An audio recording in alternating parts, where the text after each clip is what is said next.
Hello, welcome to How to Succeed During a Pandemic. Hi, I'm Wendy Lally, your host, and I'm delighted to see you today. The theme of this show is very simple. It's resilience. It's how we're all making it through the era of COVID-19. And the point of this show is to interview people that are not only making it through, but actually adding something new to their lives they might not have had before. I call it managing to thrive as well as survive during the pandemic. And what we do here is to share their stories with you so perhaps you can learn something and apply it to your life. In my case, I'm a writer. I'm a direct marketing writer and a marketing strategist. So what I do normally is to interview people with businesses and help them market those businesses through blogs, copy content, brochures, that kind of thing. And in a way, this show is an extension of what I do for a living because I interview people in business and also in other areas of life, in the arts, in medicine. And in this case, this show is really about self-help and self-empowerment. And what we're looking to find out is how do these people do it and how can I do it too? So with that, I'm going to introduce my two guests today.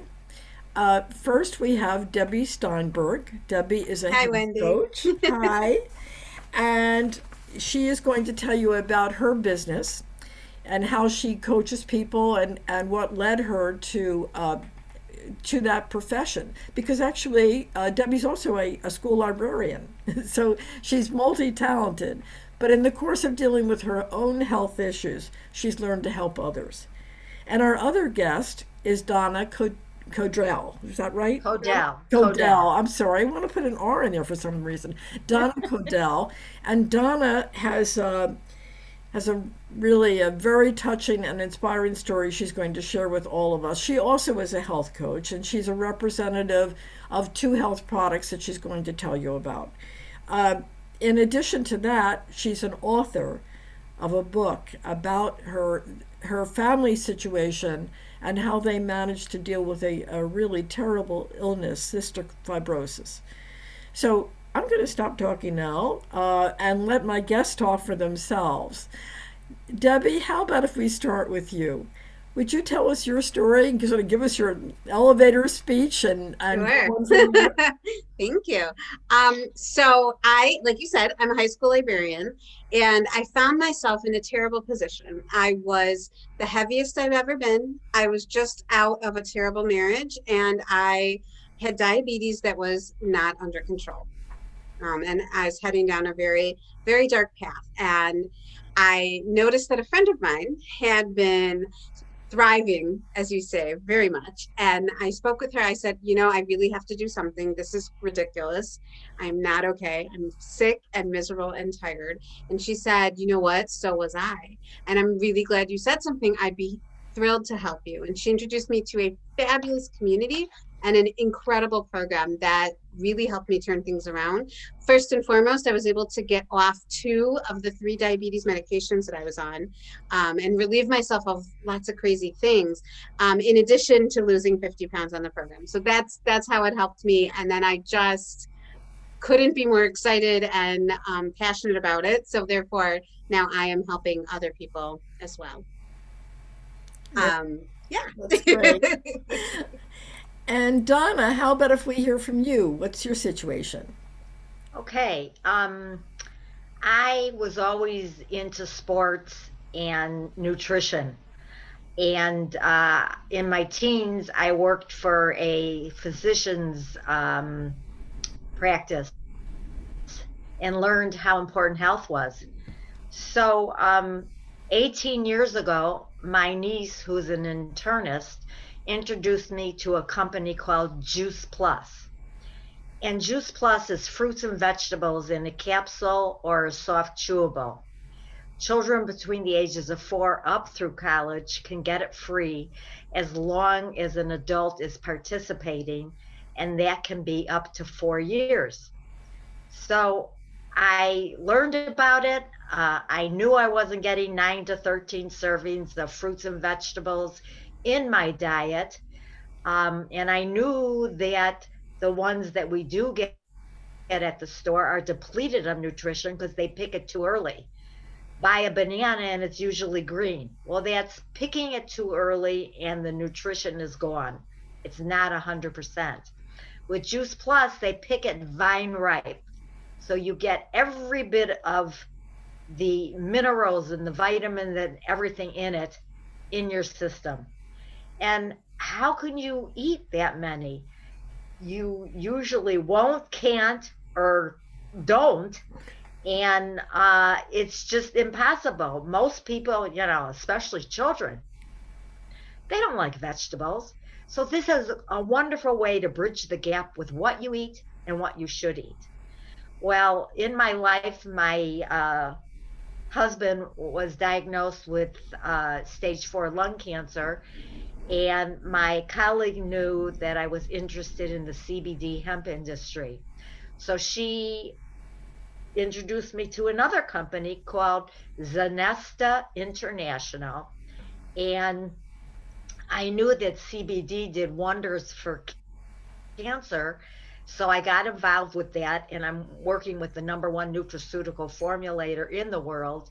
He has a PhD in CBD hemp and detoxification. He's an organic farmer, and everything he makes is magic. The delivery system gets into your blood, it's sustainable, and it gets into your system fast. So these are the two companies that I work with and help people reach optimal health. That's a great presentation. Thank you. I want to ask Debbie about your diabetes. When did you discover that you were diabetic, and how did that play into the weight gain and your other health issues? Absolutely. So that actually came about around 8 to 10 years ago. So several years before I was even thinking about, my health journey, but here it was. And I discovered through, typical symptoms that someone with diabetes has, and, with blood tests, that's how we know. And I started on the path that almost all diabetics start down, with a diabetes educator, with different medications to see how we can get your blood sugar under control and all that. And it was a really rough road. I'll be honest, it's a really rough road, and diabetes is a very complicated disease that can have complications for the patient head to toe. All of a sudden, all sorts of specialists get involved. You have to, get an eye doctor involved. You have to have, all of a sudden, you have to have a podiatrist, all these different things, and worry about all these scary things if it's not under control. And the approach of nutritionists, dietitians, the diabetes educators can be daunting. And, you have this whole medical side, and then they want you to focus on the nutrition as well. It can be really, really daunting. And that's kind of where I found myself for several years, was in this weird mix of that. And then that changed. And the people who you help, I know that many of them are diabetic, right? Isn't that? Yes, yeah. Not all of them. I love to help our new moms. It's a transition point, and it's a great time to make new habits and, work on nutrition and all the things so that you and the baby, have really great nutrition and great habits going forward. But yes, my specialty is fellow diabetics, knowing it as well as I do, and the challenges that come with it. How do you reach out to those people? How do they find out about you? Yeah, mostly social media. But when we are all IRL in real life and moving about, just any of my interactions in real life, I'm very loud and proud about what I do and why I do it, and about the fact that I am diabetic. So, people will pretty quickly find out, and then therefore, it makes a connection. I'm just curious, because you're both of you are kind of preaching real health. I mean, this isn't quackery to use a controversial term, but Juice Plus is a very well-known product. Even I have heard of it, and I'm not exactly into, I'm not a, excuse the expression, health nut. I mean, that just isn't me. I believe that cheesecake can cure everything. That's my theory, and I'm sticking to it. But do you connect with medical doctors at all? Because I can see both of you doing their patients a tremendous amount of good, and not being in conflict in any way with what they're doing. Debbie, you're shaking your head yes. So definitely, yeah. I try. Doctors tend to be very busy, so it's not super easy, I'll be honest, to speak with them. But when I get to, it's fabulous. Yeah, Donna, how about you? Have you had the experience I talked to a lot of doctors. Actually, the company Zanesta is part owned by a chiropractor, and he's been teaching doctors for over 10 years the importance of nutrition, and he makes the number one best supplement for your health, and it's what started his practice. So it's hard to talk with doctors because they have blinders and they only believe in the Western world, and a lot of them are not allowed to do supplements. Really? They have to have a prescription pad and give you medicine. So and like I said, my niece and nephew are doctors, and they maybe had 1 to 3 hours of nutrition in their medical career.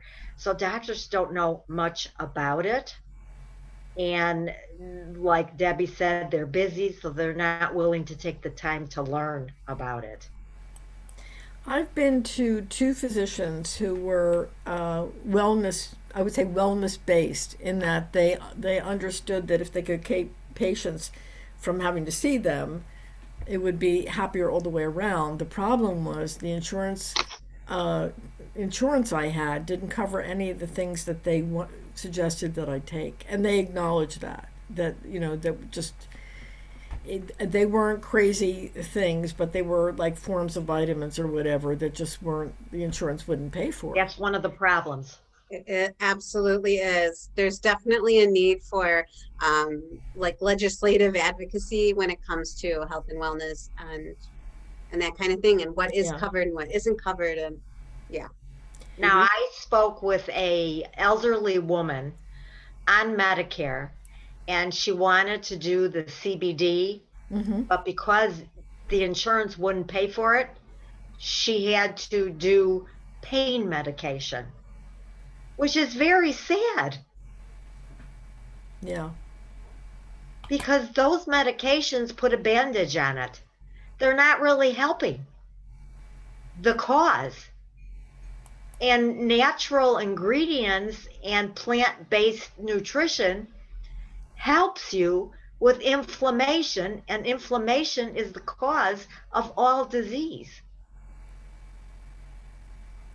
So it's like the bureaucracy has actually gotten in the way of the medicine, is what's happening. And that's why I think that's really, I mean, I wanted to have you guys on because in both cases, you had problems that you addressed, not totally on your own, but you kind of took management of your own health versus handing it over to someone else.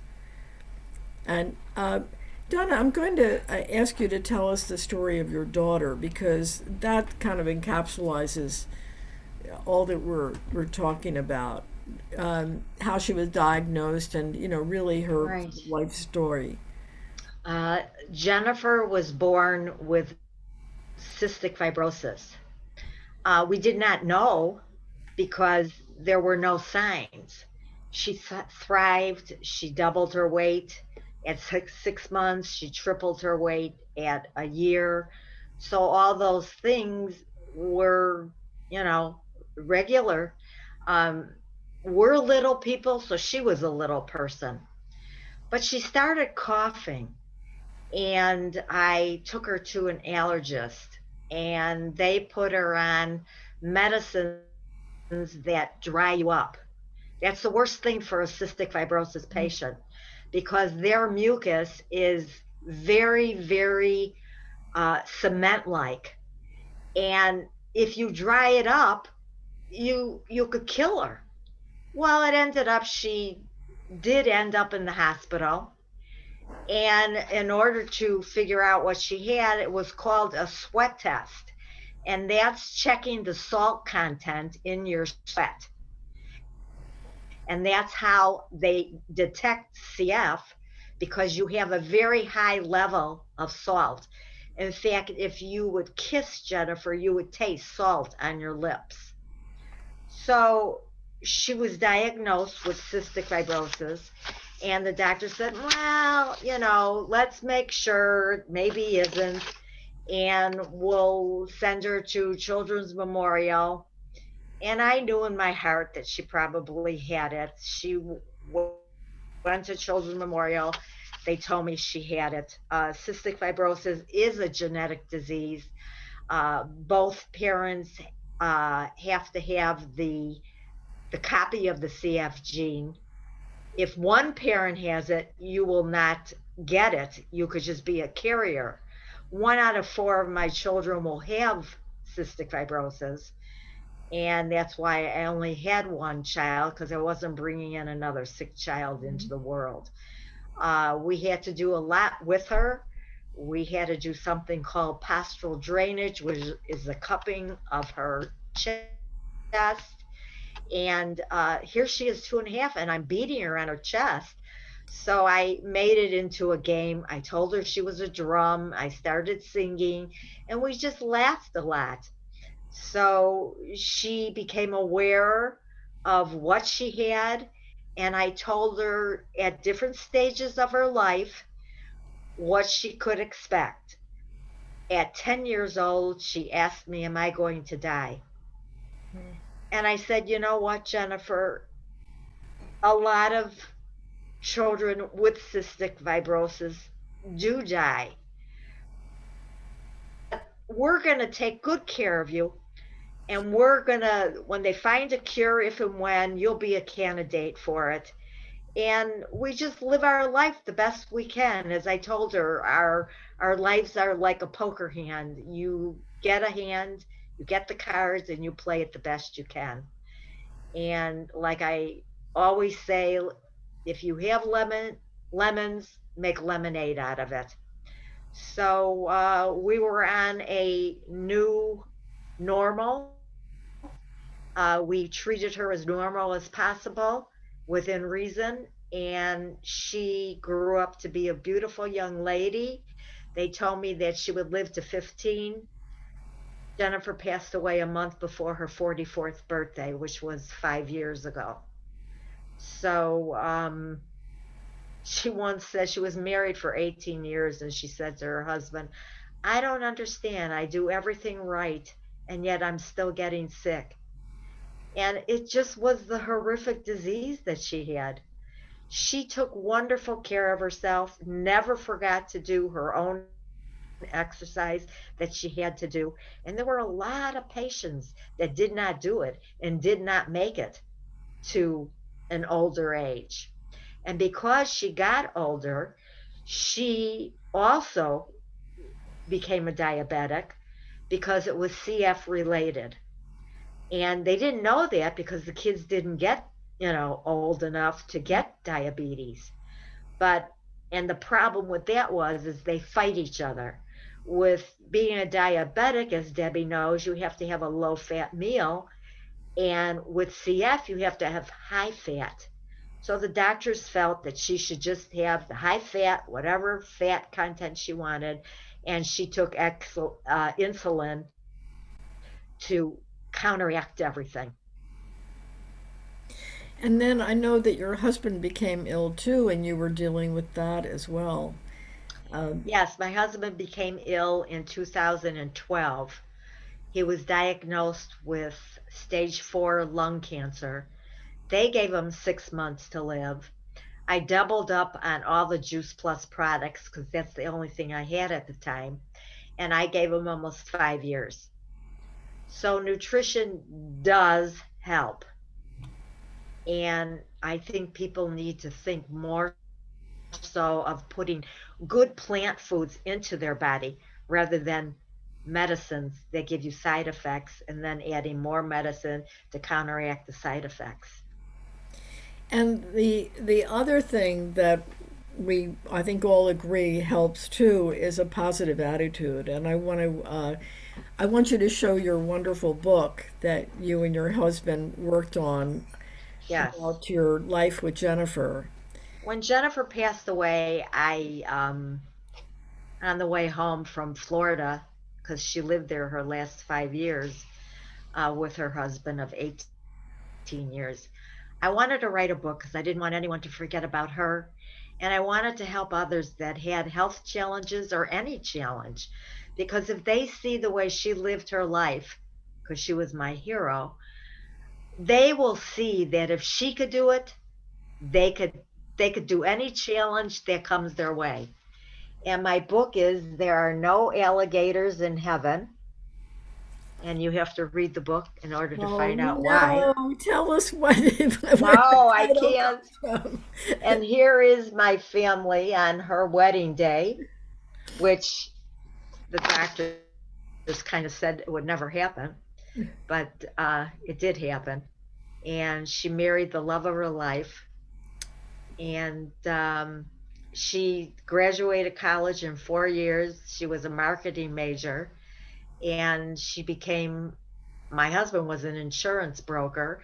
She got her insurance license. She got her realtor license. She sold my townhouse and made some money on me. And You keep it in the family, right? I mean, that's yeah, right. you can't So, lose and then that she way. just couldn't work a 9 to 5 job anymore. So when she met people and they asked her, "So what's your line of business?" She looked at them in the eyes and she said, "I am the CEO of my health." I thought that was a good answer. It's a very good answer. My theory is we are all in business for ourselves one way or another. Whether or not we choose to recognize that, it's still true.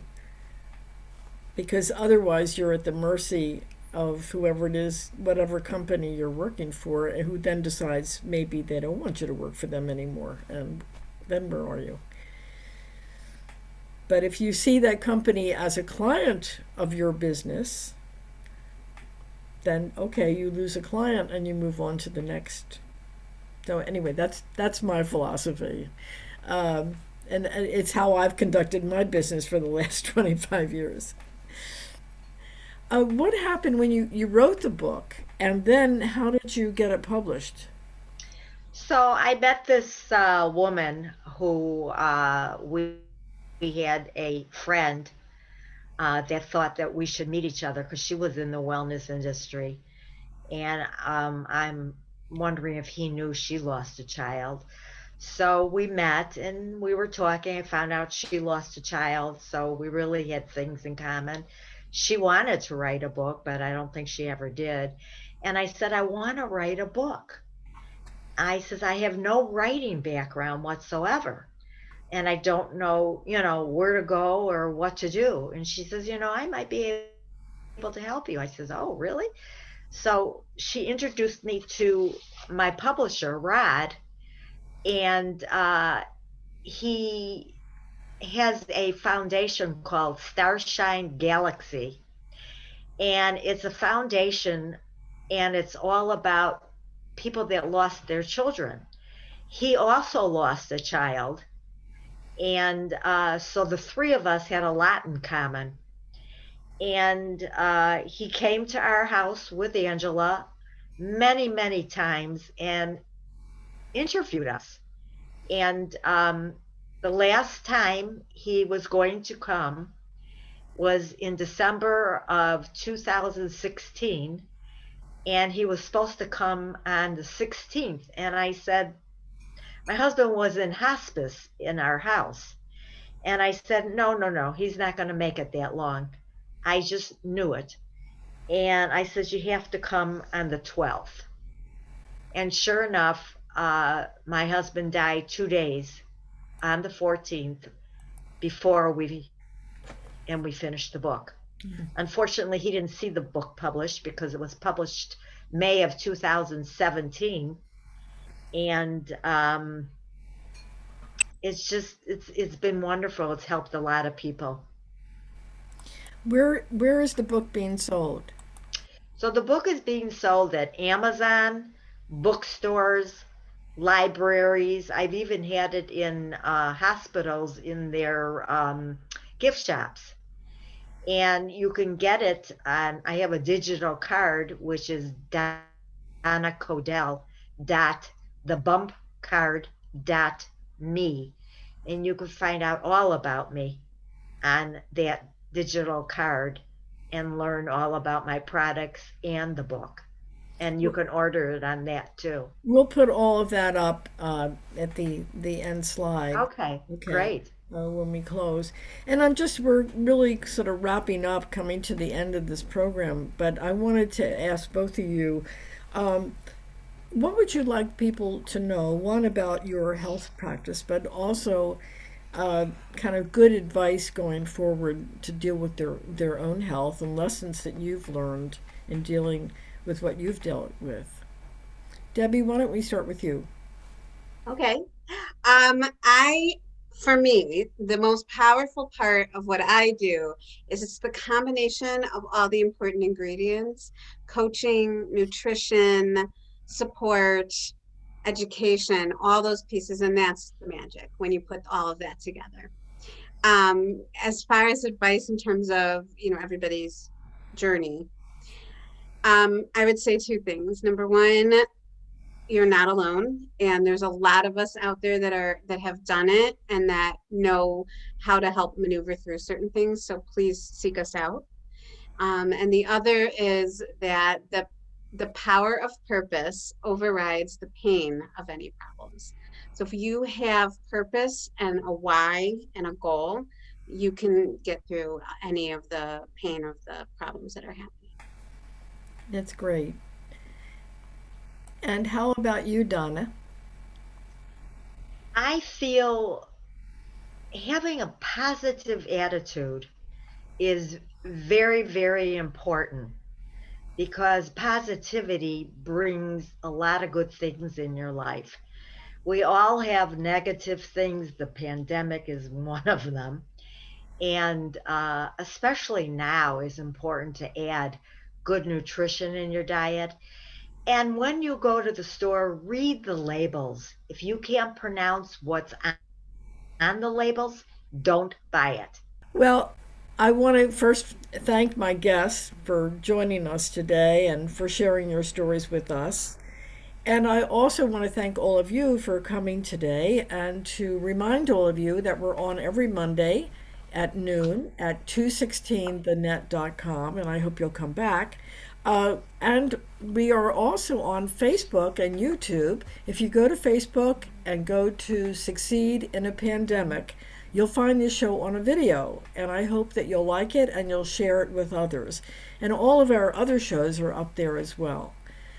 The other thing I'd like to remind you about is to come back next week, and until then, to stay in and stay well.